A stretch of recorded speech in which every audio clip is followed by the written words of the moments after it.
Okay, and then finally, word problems are really varied. There's not like this cookie cutter thing where they all fit in the same thing. So I think it's important to keep these general principles in mind. Be clear with what your variables mean, right? And often that means that your variable needs to be it's good to write out what it is in words. And I mean words in plural, so often more than one word.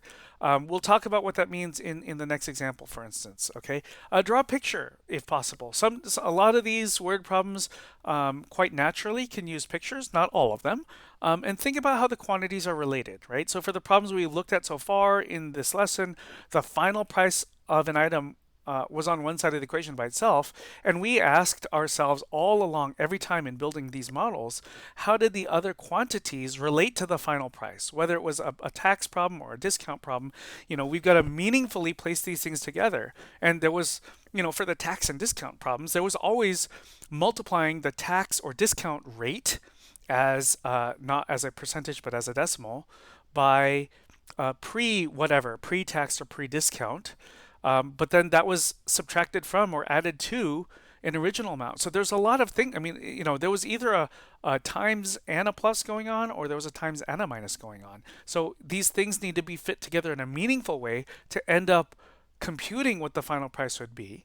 And then instead of introducing yet another variable, sometimes you don't want to introduce too many variables in a problem, um, but you also don't want to introduce too few variables. So before going, very variable happy, you want to sometimes ask if you already have some variables, for instance, is it possible to write an unknown quantity in terms of existing variables and the given numbers? And if so, you should do that. So let's take a look at this, right? This is a question that's really out of the ordinary. It's really not like the models of discounts and tax and any of those percentage type problems that we've seen. This is just its own kind of word problem where you really have to sit and interpret and just think about what each thing means here. So Politos on 3rd Street, downtown La Crosse, offers a make your own pizza deal. Let's say that a slice of plain cheese pizza with no toppings other than just a plain cheese, right, starts at $1. And then on top of that, you pay 32 cents per topping. So how many toppings can you put on a pizza slice if you have $2.92? Let's create a variable. Let's call it x. But don't say x just represents pizza.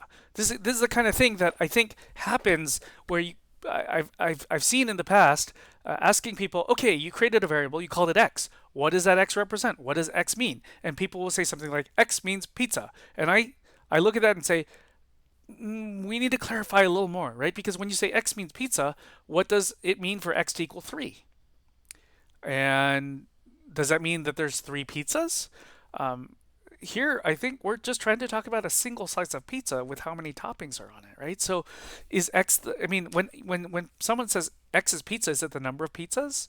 Is x the number of slices of pizza? Is it the price of a pizza? Is it the price of each topping on a pizza? I mean, there's so many possibilities that just one word, pizza, doesn't clarify at all. And I don't, even if we were to choose one word, I don't even think that's really the word here, right? So it's helpful to be super clear that x needs to be the number of toppings on a pizza slice.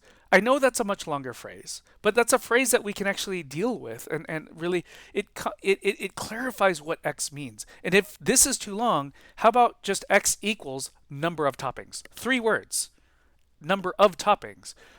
But somehow just even saying x equals toppings wouldn't be so good, right? When x equals toppings could have been the price per topping. Somebody might accidentally, if they write x equals toppings, then say x equals 0.32. But that's the price of a single topping. It'll help us out really here to really have x represent the number of toppings. Meaning, if you start with a plain cheese pizza and then you choose to get mushrooms and then bell pepper and that's it, then x would be 2, right? So 2 is the number of toppings, right? So you really want to make sure that when you create a variable, you have a good phrase to represent what it means. If you just stick to a single word, that's too cheap. It's too unclear, and you're going to get yourself confused with what's going on. So let's then build an equation based on the fact that x is going to represent the number of toppings. So what do you need to pay? Well, you got to pay a baseline of $1 no matter what. And then, since you pay 32 cents per topping, on top of that, you do 0.32 times x, the number of toppings, right? So then 0.32 times x represents how much money you need to pay just for the toppings. That's not including the pizza slice that's underneath that costs $1. And you have to pay both of those things, which is why it makes sense to plus right here, right? So 1.00 plus 0.32x, that really represents all you pay. So there's the base amount of that cheese slice, the slice of cheese pizza, and then 0.32 times x. I really hope when you stare at this, you see how useful it is to say x is number of toppings. X's toppings alone is 2. Just saying x equals toppings would be so unclear. And saying x equals pizza would be, what does that even mean, right? So, and then that has to equal the amount of money we have, or right? The 2.92, that's what we want to pay, or how much we have. That's that final amount, right? So this does look different from the type of examples we saw earlier, but you've got to take the question you have and piece things together, but you have to have a very, very clear idea of what your variable means. So here, let's see, there's only one written x in the equation, so let's subtract 1.00 on both sides, so that's why the right side now says 1.92 instead of 2.92. Then divide both sides by 0.32. And look, I'm advocating this idea that the final answer should just say 1.92 over 0.32 toppings on this pizza slice. No need to put that in a calculator. Most people would have written down this fraction anyway before writing it, typing this into a calculator, so why not just leave it like this? It'll save time anyway. Okay, again, saying that x represents pizza is too vague. Use multiple words. The whole idea is this phrase that you write down, something like number of toppings, it needs to translate into a number, right? So you can do this. You can say number of toppings on the pizza, or just even the phrase number of toppings. You can say 3 words, right? You can write down 3 words and say x equals number of toppings, and that is important. If you don't have a clear idea of what your variable represents as you try to manipulate an equation, things are really going to go awry.